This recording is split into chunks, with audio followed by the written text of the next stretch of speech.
Hello, it's Simone. Before I start my day, I thought I would work on one of those. 30 inks, 30 days, September 2023. It is day 11, and after the long day 10 yesterday, I thought maybe we can do a quick one. But then I also thought, what the heck, I don't really care. If you're watching this video, you want to hear me talk about all the shit that I have to share.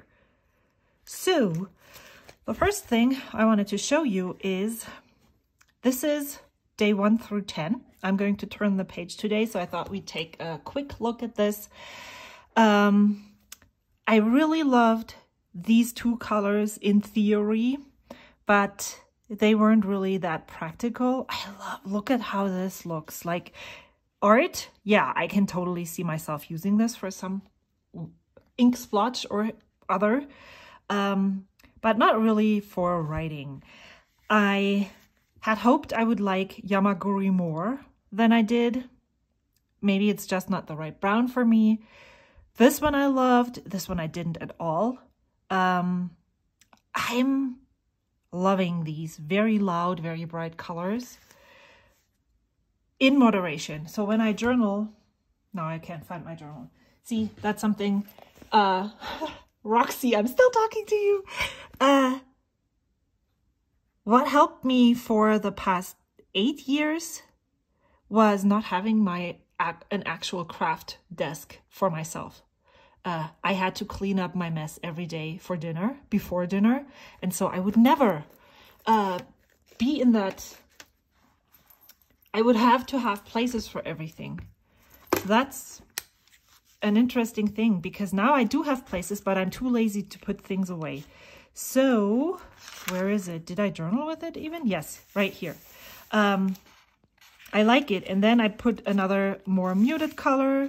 So I like these loud colors in moderation in my journal. And I'm not writing like 20 million pages. And since I'm not decorating with other loud things, I love that. So that's what I wanted to show you. And then the surprises to me, the biggest surprise was that I really liked these blues. And then the other surprise is that these colors, I often, when I choose inks for my next monthly rotation, I skip over these because I'm not really that interested in them. They seem kind of boring. But actually, I really love them. I loved them in the pens, and I really loved writing with them. So I need to, in the choosing of the inks, I need to be looking more at those inks that tend or appear to be boring, because I seem to love boring inks. All right, let's pick an ink. Oh yeah, I remember I wanted to talk about something else too. So let's pick an ink. The way I chose these inks is I went through my whole ink stash of all the inks I haven't used yet.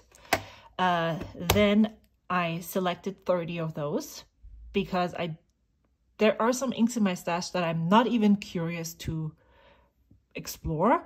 That might be just because I wasn't in the mood right now, or it's something that I'm not looking forward to at all. So these need to be identified and removed.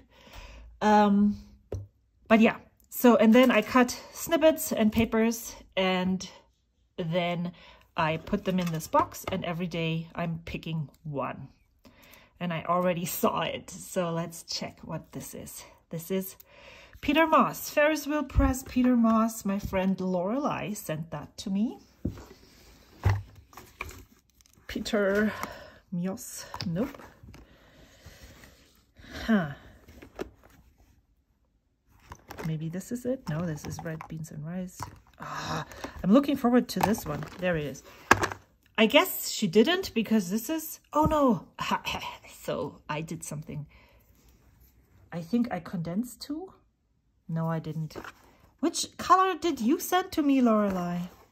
That was also a Ferris Wheel Press, a green ink. Okay. See, that's why you shouldn't have that many inks, because then you don't remember. Right now, for 30 inks, 30 days, because it's called 30 inks and not pens, I am picking the ink. And then I'm looking for a pen that I can use with this ink. always hoping to make the perfect choice for that specific ink. Maybe I should just go with this. Yeah, always hoping to make the perfect choice for that specific ink. And I've been thinking that it would be really fun to do it the other way around. So 30 inks, 30 days happens in all months that have 30 days. So April, June, September, and November. That's 4 months out of 12.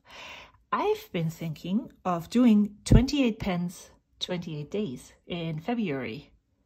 It's next year is 2024. Is that a leap year? I don't know. Well, if that would be the case, then I would do 29 pens, 29 days. But yeah, let me know what you think of the idea. I have already written it down so I can remember. That was a quick pick. Didn't think this would work so fast. I wanted to show you one thing though. I have some, I need to actually write the right thing on here. This is an extra fine nib, but I took the grip section from this purple pen and exchanged it with the grip section of one of the transparent ones because I, for the life of me, cannot seem to enjoy metal grip sections. And so even though it probably looks much prettier with this, I enjoy writing with it more. So I'm not suggesting that you buy the AL Sport if you can just buy a cheaper version of this in clear. But if you have it and you don't like it, maybe investing in another nib size so that you can swap out the section would be helpful for you. It definitely is for me. And I can clearly see that this is going to be long again because we haven't started and we're already 7 minutes in. So let's get to it, shall we, friends? Yeah. In German, we would say, I'm super übermütig. That's how I feel. Don't know why this is happening, but I'm loving this 30 inks, 30 days, if you couldn't tell. Oh, let me not tip this over. If you're using a paintbrush, maybe you should use one that is easier to handle than this one. I don't even know why I keep using this, because maybe it's a travel brush and it folds up nicely. I bought this on Amazon. It's a, what is it? Escoda Visconti? No, I don't know what it's called. Number 4. And maybe it's not, maybe it's a dupe. I don't know. I had heard so many raves about these brushes and I wanted to try one myself. So I thought, well, you can get one and then you use that. Nah. Doesn't work for me at all. It's so, I don't know, so weird. This is a nice shading ink. I like that. And I do tend to gravitate more towards greens which is a lie. Totally a lie, because I really like this green. Is this leaning towards yellow? No, this is more leaning towards blue. But usually you can, I like greens that have lots of yellow in them more than other greens. So let's fill this pen and get this party started. Where was I before? Yeah, so I'm super disappointed in this brush. Just should take out one of the ones. Oh wow, this is working really well. Maybe I mentioned this in one of the things before. First of all, I have so many ink samples that I do not need more ink samples from Inkflight. And I think I realized while I was subscribed to their boxes that even though I really love it, I can also just love it and be happy for my friends who get those and share in their joy instead of me having them myself. Those inks, I mean. But another reason why I canceled my ink flight subscription, which is a great value. It's not the money, but that was one of the reasons why I decided to then go ahead and just cancel it, is because they're only 2 milliliter samples, which is great when it's an ink you don't like, because then you're not stuck with ink. Ferris. This feels really wet right now, but maybe it's because I just inked up the pen. Why is there another... These people mowing the lawn like basically every day. Oh no, I think that was last Wednesday as well. Yeah, I'm cheating. You know that, and I know that too. Don't tell anyone. Peter Moss.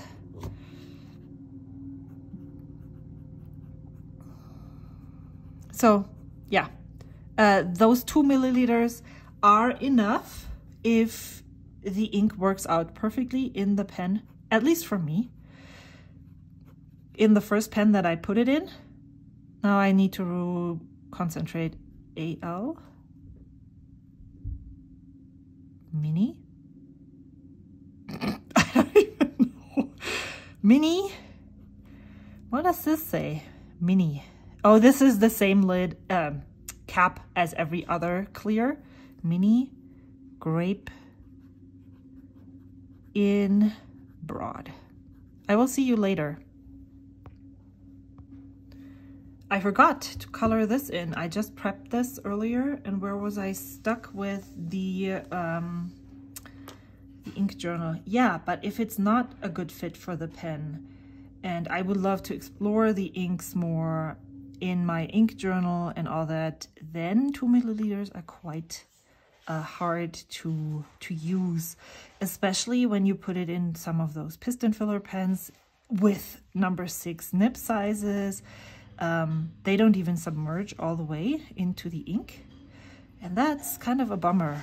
So, yep, that's where I'm at with the ink flight. I do love watching everyone else swatch the inks, and I always am super, like, sometimes I'm like, I wish I had this ink. So I'm glad that there is this option. And I'm always excited to see what is in the boxes. So yeah, but I am living vicariously through my friends. So here we go. This is it for now. I'm going to transcribe and do all the things, and then I will see you with my thoughts on pen and ink. So I'm back, and as we all know about the TWSBIs, or for me at least, they never really disappoint. Most of the inks that I put in there work. So this worked as well. This was right after I had inked it, so it's super saturated right here and here. It's not as saturated in the irregular writing. Here you can see that, but it's still quite wet. And I do, wow, I'm constantly dropping my pens. Love the shading of the green here. This would be awesome for some artwork. What I wrote is, oh, this ink is much juicier than I had expected. Somehow I always have Ferris wheel press inks down to be dry and illegible. So this was a surprise. I like that this nib is on the medium leaning side of B, but the broader strokes are quite enjoyable. I do think I have more comfortable pens in my collection than this one, but this pen is great for those inks that I don't want to put in expensive pens. So I know that this is not an ink that I need to worry about in an expensive pen. See, I'm dropping it again. But it was an easy way to have a good experience with an ink that I don't know much about. And again, I said my previous experience with Ferris wheel press inks is leaning towards dry and illegible, and so I didn't want to risk having a bad experience with this ink. And I really like it. As with many of the other inks that I think, where did I say this? With this magenta here, I have this shade of green that I actually like more. So this is not something that I would add to my collection, but it was nice to use it. That's always like the case. What do you do when you have found a, let's say, one of those yellow leaning greens, olive greens maybe, that you like? Do you continue experimenting with the same shade, or do you just go buy a bottle and that's it? Because I'm always torn between, why do I need so many samples when I already know I like this specific shade? Shouldn't I just use and use and use? Maybe I should just completely do a different approach. I would love to know how you are. I think my nature is more towards experimenting and trying new things. So this, having all these different samples, keeps it very fresh, sometimes very disappointing because a lot of the times ink and pen combinations don't work. So, but yeah, that is something that I'm really thinking about, because there must be other approaches to all of this than the one that I'm doing. And I'm curious to know what you are doing and how it is working for you. I would love to chat in the comments. I said it previously in another video that I'm really struggling to keep up with replying to comments. I do read each and every one of them, and I appreciate you so much for commenting and liking and subscribing and all those things. I read them. This past week, I've been a little bit better at replying, but it's especially when you put out a video every day for a month. Of course, there's more comments on the videos, and it's just a struggle. I commit a lot of myself to this whole channel, and I just don't, like, not replying to comments means that I'm just, you know, this is me, and I'm not letting that last 5% of myself being overtaken by YouTube. I was going to say maintain a healthy balance, but healthy is very different than what I'm doing right now. So I see you tomorrow, I think. At least that's what I'm planning on. I will see you soon. Until then, bye.